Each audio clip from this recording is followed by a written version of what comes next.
Question number 5. Consider the situation shown in figure.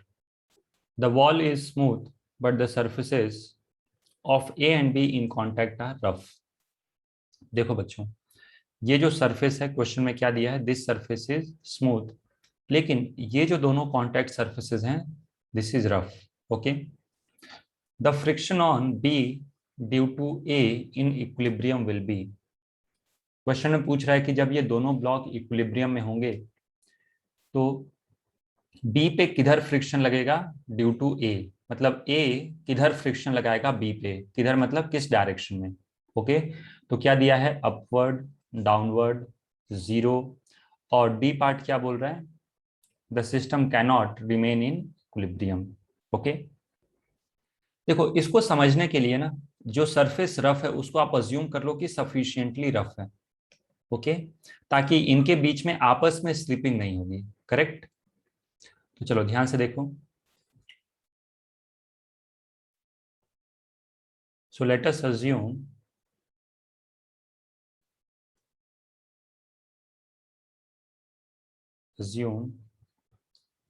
friction is sufficient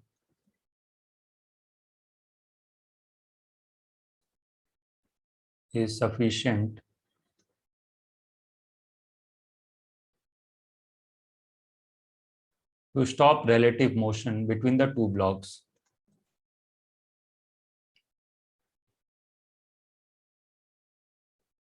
मतलब यहां से एक बात तो कंफर्म हो गई कि ए और बी में आपस में स्लिपिंग नहीं होगी.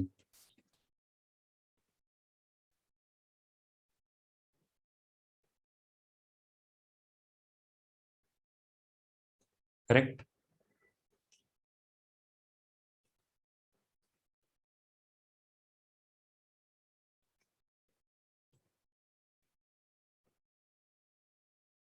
ये एक ब्लॉक है, this is block 1. Okay. Yes, this is block ए. इस ब्लॉक का नाम मैंने दे दिया ए. और दूसरा ब्लॉक है बच्चों B.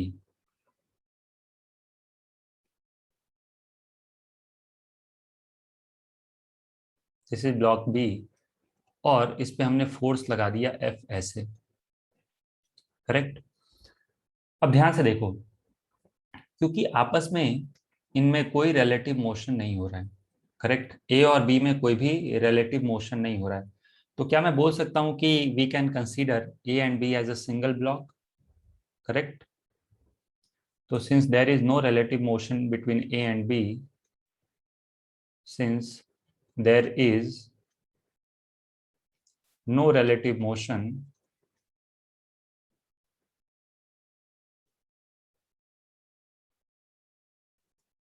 motion between A and B, we can consider it to be a single block. We can consider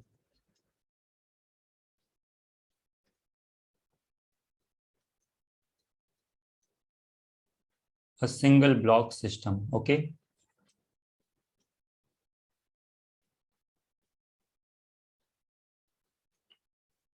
इसको हम लोग एक सिंगल ब्लॉक सिस्टम मान लेते हैं. इसका मतलब एक ही ब्लॉक दिखाओ ए और बी की जगह.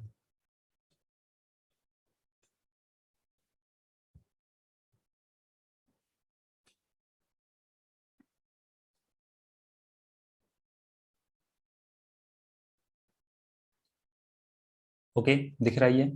This is block A plus B. अब यदि मैं इस सिस्टम का फ्री बॉडी डायग्राम ड्रॉ करूं तो this is force F. Correct. यहां से मैंने एक फोर्स एफ लगा दिया. अब ए प्लस बी का फ्री बॉडी डायग्राम ड्रॉ करते हैं तो देखो क्या क्या फोर्सेस अपने को दिखेंगे. याद रखिएगा कि this surface is smooth. Correct. ये जो सरफेस देख रहे हो ये क्या है? This is smooth. This is A plus B. यहां से एक फोर्स लगा एफ ऐसे, यहां पे लगा M g. Correct. Total mass of the system is g, sorry M. तो एम इंटू जी, ये हो गया ग्रेविटेशनल फोर्स. जो वॉल है वो क्या करेगा बच्चों? वॉल इधर से एक नॉर्मल लगाएगा. नॉर्मल और एफ तो एक दूसरे को कर देंगे कैंसिल. करेक्ट। मेरी बात समझ में आ रही है? नॉर्मल और एफ ये दोनों एक दूसरे को कर देंगे कैंसिल, लेकिन mg को कोई बैलेंस करने वाला नहीं है।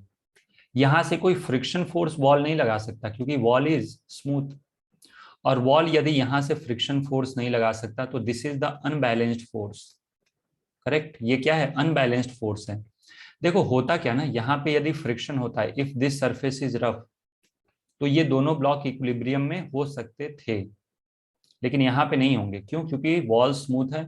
वॉल स्मूथ है तो कोई फ्रिक्शन फोर्स ऐसा नहीं लग सकता, और फ्रिक्शन फोर्स नहीं लग सकता तो इसको कोई बैलेंस नहीं कर सकता। करेक्ट। इसका मतलब mg is the unbalanced force. mg is unbalanced force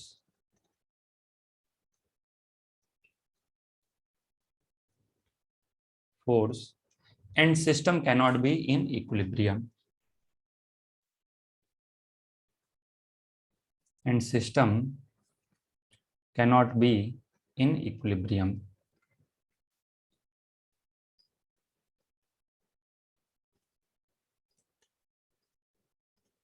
okay,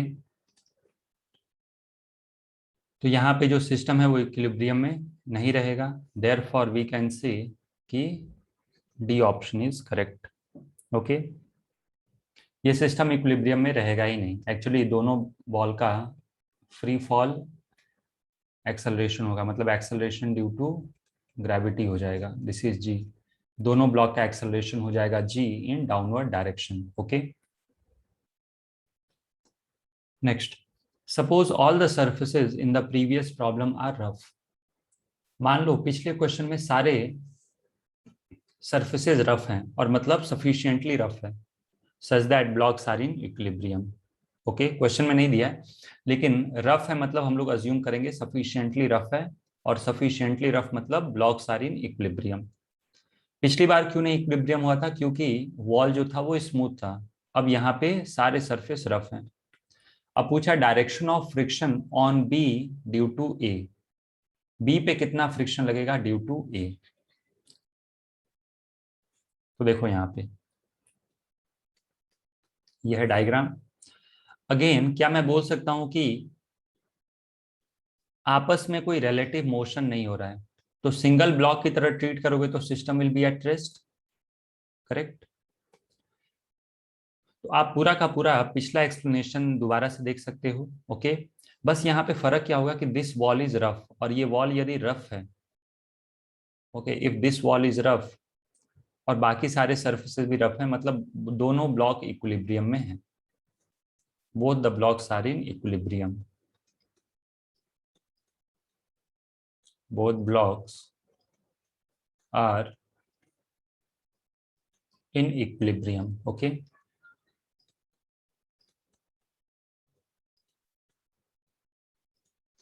अब ये जो दोनों ब्लॉक्स यदि ये इक्विलिब्रियम में है, तो चलो हम लोग फ्री बॉडी डायग्राम ड्रॉ करते हैं दोनों ब्लॉक्स का अलग अलग। या फिर आप ऐसा भी कर सकते हो, वॉल पे भी फ्रिक्शन अगर जो जरूरत पड़ सकती है दिखाने की, तो सबको हम अलग अलग कर लेते हैं।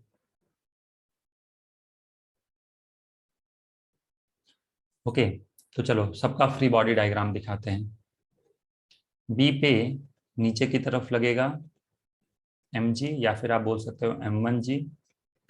ओके, यहां से एक नॉर्मल फोर्स लगेगा n1। करेक्ट। n1 किसने लगाया? a ने लगाया b पे, तो यहां से क्या लगेगा? n2। करेक्ट। एक चीज याद रखिएगा बच्चों कि यहाँ पे हमने ये डिस्कस कर लिया कि ब्लॉक्स इक्विलिब्रियम में रहेंगे। क्यों? क्योंकि ये सरफेस रफ है, और ये सरफेस रफ है तो एज अ सिस्टम इसको मूव नहीं करने देगा। पिछली बार इक्विलिब्रियम क्यों नहीं हुआ था? पिछले क्वेश्चन में इक्विलिब्रियम इसलिए नहीं हुआ था क्योंकि ये जो वॉल था ना, दिस वॉल वाज स्मूथ। यहाँ पे रफ है तो ये ब्लॉक्स इक्विलिब्रियम मेंटेन करेंगे। करेक्ट, मतलब इनका एक्सेलरेशन क्या है? जीरो। ओके, नीचे क्या लगेगा बच्चों? ए पे, एक मिनट मैंने कुछ गलत कर दिया क्या? सॉरी। देखो ए ने बी पे नॉर्मल लगाया, किधर? टूवर्ड्स राइट, तो एज अ रिएक्शन बी क्या करेगा? ए पे नॉर्मल लगाएगा n1 टूवर्ड्स लेफ्ट। ए पे क्या लगेगा? नीचे की तरफ m2g। वॉल क्या करेगा? वॉल एक यहां से लगाएगा n2, तो एज अ रिएक्शन इस पे भी एक लगेगा N2। आप चाहो तो कैलकुलेशन करके ये भी दिखा सकते हो कि N1 is equal to N2 is equal to F, क्योंकि ब्लॉक्स का हॉरिजॉन्टल इक्विलिब्रियम मेंटेन्ड है ना। ओके, अब ध्यान से सुनना। फ्रिक्शन फोर्स कहाँ से डिसाइड करना शुरू करोगे, तो थोड़ा दिमाग लगाओ। इस M1G को कौन बैलेंस कर सकता है? ओके, ऐसे सोचो, जो सबसे राइट साइड में ब्लॉक है। ये तो क्वेश्चन सिंपल है, इसी क्वेश्चन को डिफिकल्ट कैसे कर देते, 4 ब्लॉक लगा देता, ABCDEFGH, ऐसे 5-10 ब्लॉक लगा दिए। तो आपको शुरुआत यहां से करनी है। अब सोचो कि नॉर्मल और फोर्स तो बैलेंस्ड है, करेक्ट, और इक्विलिब्रियम भी है। तो इस इक्विलिब्रियम को सोचो कि कौन बैलेंस करेगा, तो एक फ्रिक्शन लगेगा इस सरफेस से, बस यही हो सकता है और कुछ हो ही नहीं सकता, करेक्ट। मैं फिर रिपीट करूं, आपको ये सोचना है कि इस M1G को कौन बैलेंस करेगा, तो एक फोर्स लगना चाहिए ऊपर की तरफ, वही बैलेंस कर सकता है M1G को। तो ये फोर्स कहाँ से मिल सकता है, ये जो सरफेस है रफ है ना, यहाँ से हमें एक फ्रिक्शन मिल जाएगा, करेक्ट। समझ में आ गया? तो यहाँ से एक फ्रिक्शन लगेगा F1, और ये F1 इसको बैलेंस कर लेगा, किसको, M1G को। समझ में आ गया? तो F1 विल बैलेंस क्या, M1G। इसको समझने के लिए अब आप ऐसे भी देख सकते हो, ऐसे देखो, मान लो एक वर्टिकल सरफेस है और एक ब्लॉक है बी, इस तरीके से सिर्फ समझाने के लिए, क्योंकि ऐसा क्वेश्चन हमने क्लास में किया था। और यहां से आपने फोर्स F लगा दिया, दिस सरफेस इज रफ। तो यदि मैं बी का फ्री बॉडी डायग्राम ड्रॉ करके दिखाऊं तो कैसा दिखेगा बी का फ्री बॉडी डायग्राम? देखो क्या होगा, वॉल यहां से एक नॉर्मल फोर्स लगाएगा, इस पे नीचे की तरफ लगेगा क्या, M1G, और इधर से लग जाएगा एक friction F1। Friction F1 M1G को बैलेंस करेगा, नॉर्मल F को बैलेंस करेगा। ऐसा तो हमने न्यूमेरिकल भी ये किया था। ओके, तो वही सिचुएशन यहाँ पे है। बस हमें ये पता होना चाहिए कि हमें राइट साइड से स्टार्ट करना है। कोई बच्चा ए के लिए सॉल्व करना पहले शुरू करेगा तो कंफ्यूजन होगा। ओके, अब ध्यान से देखो, ये जो F1 है, एक्चुअली क्वेश्चन तो हमारा सॉल्व हो गया है। ओके, F1 पता चल गया, ऊपर की तरफ लग रहा है, यही निकालना था। लेकिन अगर जो आपको और दिमाग लगाना है, तो F1 किसने लगाया, ब्लॉक ए ने बी के ऊपर, तो क्या इसका एक रिएक्शन आएगा? समझ में आ रही मेरी बात? यहाँ पे एक रिएक्शन आएगा, यस। ए ने बी पे फ्रिक्शन किधर लगाया, ऊपर, तो हमें तो यही ढूंढना था ना, तो आंसर तो आ ही गया। क्वेश्चन में क्या पूछ रहा है, देखो क्वेश्चन में पूछ रहा है फ्रिक्शन ऑन बी, बी पे कितना फ्रिक्शन होगा ड्यू टू ए, तो ये किधर होगा, अपवर्ड डायरेक्शन में। ओके, बी पे हमें बताना है फ्रिक्शन ड्यू टू ए, तो किधर होगा, अपवर्ड डायरेक्शन में। उल्टा कर दें तो ए बी पे किधर लगाएगा, मतलब ए बी पे ऊपर लगाया, तो बी ए पे किधर लगाएगा, नीचे की तरफ। तो यदि ये पूछता, अभी तो क्वेश्चन में पूछा है कि ए बी पे किधर लगाएगा, friction on B due to A, तो upward, friction on A due to B, तो ये नीचे की तरफ। अब ध्यान से देखो, N1 और N2 तो एक दूसरे को कर लेंगे balance, N1 is equal to N2, correct. लेकिन इसको कौन बैलेंस करेगा, M2G, और फ्रिक्शन को कौन बैलेंस करेगा, F1 को, तो यहां से वॉल एक फ्रिक्शन लगाएगा F2। F2 किसको बैलेंस करेगा, F1 प्लस M2G। समझ में आ गया? तो बहुत सारे यहाँ से क्वेश्चन पूछे जा सकते हैं। अच्छा, ये जो F2 है ये किसने लगाया, वॉल ने, तो इसका एक रिएक्शन आ जाएगा वॉल पे, ऐसे, इस तरीके से F2। समझ में आ गया?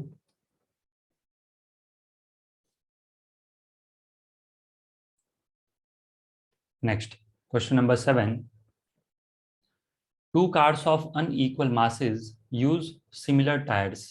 देखो, सिमिलर टायर से हमें क्या समझना है, सिमिलर टायर मतलब कोफिशिएंट ऑफ फ्रिक्शन सेम है। ओके, सिमिलर टायर का मतलब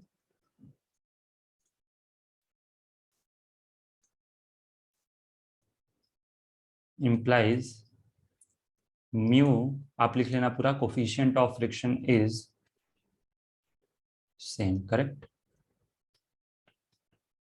if they are moving at same initial speed, car, दोनों कार की जो इनिशियल स्पीड क्या है वो सेम है, तो पूछ रहा है the minimum stopping distance is, minimum stopping distance क्या होगा। ओके, तो देखो जब हम लोग कार को ब्रेक करते हैं तो कंसेप्ट क्या है कि जब भी कार को एक्सेलरेट करते हो तो फ्रिक्शन उस पर आगे लगता है, और जब भी कार की हम लोग क्या करते हैं, ब्रेकिंग करते हैं, तो फ्रिक्शन लगता है पीछे। Okay, so when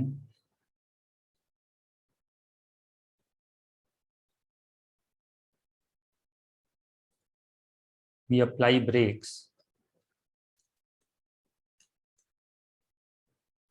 common sense से भी हम लोग सोच सकते हैं, तभी तो स्पीड घटती है ना, क्योंकि फ्रिक्शन पीछे लगता है, कि when we applied brakes friction force on car, friction force on car is in opposite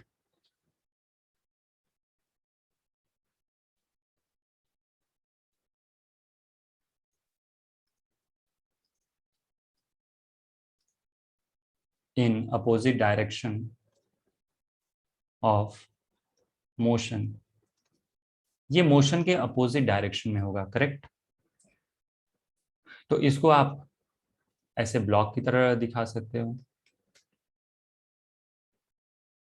नीचे क्या लगा, नीचे लगा mg, ऊपर क्या लगा बच्चों, ऊपर लगा नॉर्मल, नॉर्मल ने किसको बैलेंस किया, mg को। हम लोग अज्यूम करेंगे कि एकदम इफेक्टिव ब्रेकिंग हो रही है such that friction acting is maximum. Okay, क्योंकि ऐसा क्वेश्चन में नहीं दिया है क्या।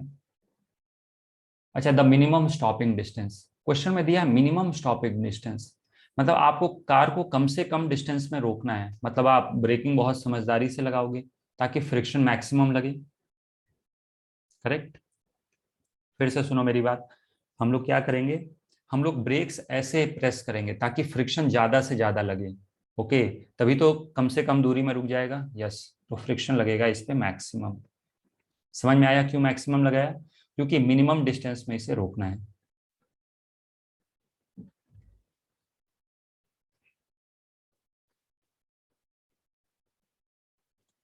देयरफॉर रिटार्डेशन क्या हो जाएगा, सिर्फ मैं मैग्नीट्यूड निकाल रहा हूँ।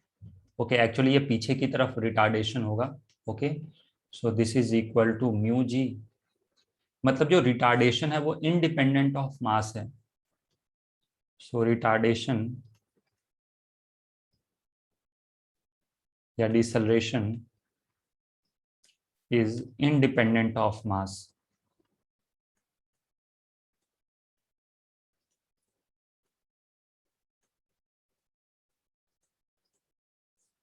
इसका मतलब दोनों की इनिशियल वेलोसिटी सेम, दोनों का रिटार्डेशन भी सेम है, तो क्या दोनों का स्टॉपिंग डिस्टेंस भी सेम होगा, यस। समझ में आ गया, ये लिख लोगे तो मैं लिख दूं, initial velocity is same, retardation, इसको रिटार्डेशन लिखना, ये भी सेम है, नेगेटिव एक्सेलरेशन है, तो ये भी क्या होगा, ये भी सेम ही आएगा। ओके, ये दोनों अगर जो सेम है तो this implies S is also same,